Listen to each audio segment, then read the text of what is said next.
திரிபுரா லோக்சபா தொகுதியை பார்க்குறப்ப 2 தொகுதிகள், அதில் வந்து பிஜேபி 2 தொகுதியை பிடிக்க வாய்ப்பு இருக்கிறது. அப்புறம் உத்தரப்பிரதேச லோக்சபா பார்க்குற போது மொத்த தொகுதிகள் 80, அதில் என்டிஏ 3லேருந்து 5, ஐஎன்சி நில்லு, ஐஎன்டிஏ வந்து 3லேருந்து 5, அதர்ஸ் வந்து நில்லு. ஸ்டேட் வைஸாக பார்க்குற போது பிஜேபி 72 தொகுதிகளும், எஸ்பி வந்து 2லேருந்து 5 தொகுதிகளும், ஆர்ஐடி வந்து 0லேருந்து 2 தொகுதிகளும், ஏடிஎஸ் வந்து 0லேருந்து 2 தொகுதி பிடிக்க வாய்ப்பு இருக்கிறது. உத்தரகாண்ட் லோக்சபா பார்க்குற போது மொத்த தொகுதிகள் 5, அதில் பிஜேபி 5 இடங்களை பிடிக்க வாய்ப்பு இருக்கிறது.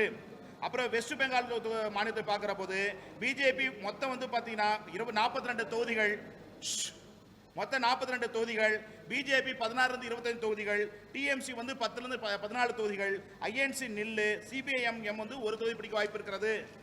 அந்தமான் நிக்கோபார் தொகுதி 1 தொகுதி, ஐஎன்சி பிடிக்க வாய்ப்பு இருக்கிறது. சத்தீஸ்கர் லோக்சபா பார்க்கிற போது 1 தொகுதி, பிஜேபி பிடிக்க வாய்ப்பு இருக்கிறது. தோராநகர் பார்க்கிற போது பிஜேபி 2 தொகுதியை பிடிக்க வாய்ப்பு இருக்கிறது. ஜம்மு காஷ்மீரை பொறுத்தவரை 5 சீட்டு, அதில் பிஜேபி 2, என்டிஏ 1, ஐஎன்சி 2, ஐஎன்டிஏ வந்து 1லேருந்து 2 தொகுதி பிடிக்க வாய்ப்பு இருக்கிறது. அதுக்கு அடுத்தபடியாக லடாக் பகுதிகளை பார்க்கிற போது ஒரே ஒரு தொகுதி, அது வந்து பார்த்தீங்கன்னா பிஜேபிக்கும் காங்கிரஸுக்கும் கடுமையான போட்டி இருப்பதால் இழுபறியாக இருக்கிறது. அதுக்கடுத்து லட்சத்தீவை பார்க்கிற போது ஒரே ஒரு தொகுதி, அந்த தொகுதி ஐஎன்சி காங்கிரஸ் கிடைக்க வெற்றி பெற வாய்ப்பு இருக்கிறது. டெல்லி லோக்சபா தொகுதியை பொறுத்தவரை மொத்தம் 7, அந்த 7 தொகுதியில் பாஜக வெற்றி பெற வாய்ப்பு இருக்கிறது.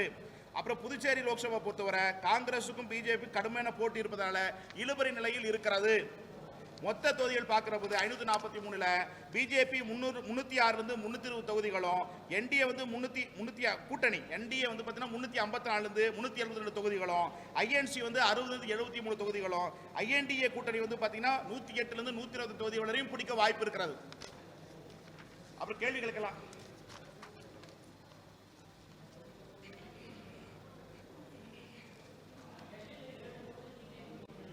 என்ன டெல்லி இல்ல, அங்க மக்கள் மத்தியில் பெரிதளவு தாக்கம் இல்ல. குறிப்பாக ஓட்டு பெறுதல் இருக்கிற போது அந்த இடத்தில் பாஜக வெற்றி பெற வாய்ப்பு இருக்கிறது. அடுத்து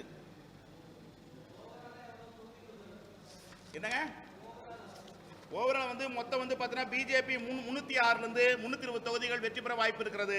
கூட்டணியா பார்க்குறப்ப என்டிஏ கூட்டணி 354லேருந்து 372 தொகுதிகள் வெற்றி பெற வாய்ப்பு இருக்கிறது. ஐஎன்சி வந்து காங்கிரஸ் இண்டிவிஜுவலா பார்க்குற போது 60-73, கூட்டணியா பார்க்குற போது 108லேருந்து 125 தொகுதிகள் பிடிக்க வாய்ப்பு இருக்கிறது.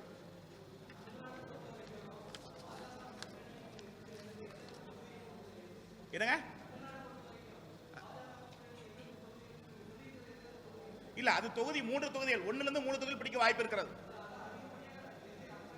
ஒன்னே ஒன்று சொல்றேன், மீதி எல்லாம் வந்து இதுல மீதி வந்து ஒன்னே ஒரு கோயம்புத்தூர் மட்டும் எதிர்பார்ப்பீங்க, அது மட்டும் சொல்றேன். இப்படி வரும் என்ற யுகம் கொஞ்சம் முன்ன பின்ன ஒரு 10,000 ஓட்டு முன்ன பின்ன இருக்கும்போதே அண்ணாமலை அவர்கள் வந்து பார்த்தீங்கன்னா மொத்தம் 13,00,000 எவ்வளவு ஓட்டு?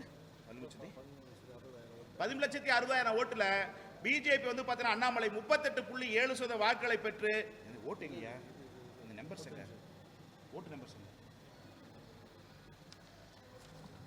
4,76,995 34.9 அண்ணாமலை அவர்களுக்கு. அதுக்கடுத்து கணபதி ராஜ்குமாரை பொறுத்தவரை 4,59,779 33.6. சிங்கை ராமச்சந்திரனை பொறுத்தவரை 21.7 2,91,903. அதுக்கடுத்து கலாமணி அவர்கள் என்டிஏ பொறுத்தவரை 86,920 6.4. NOTA others 46,000 3.4. இது கோயம்புத்தூருடைய நிலவரம். அதாவது இதுல வந்து ஒரு 17,000 ஒரு 40,000 ஓட்டு வித்தியாசத்தில் அண்ணாமலை வெற்றி பெறலாம். அப்படி இல்லைன்னா ஒரு 20,000 ஓட்டு வித்தியாசத்தில் கணபதி வெற்றி பெறலாம். இந்த மாதிரி சூழ்நிலை தான் கோயம்புத்தூர் இருக்கு. ஆனால் மேக்சிமம் அண்ணாமலைக்கு வாய்ப்பு இருக்குது.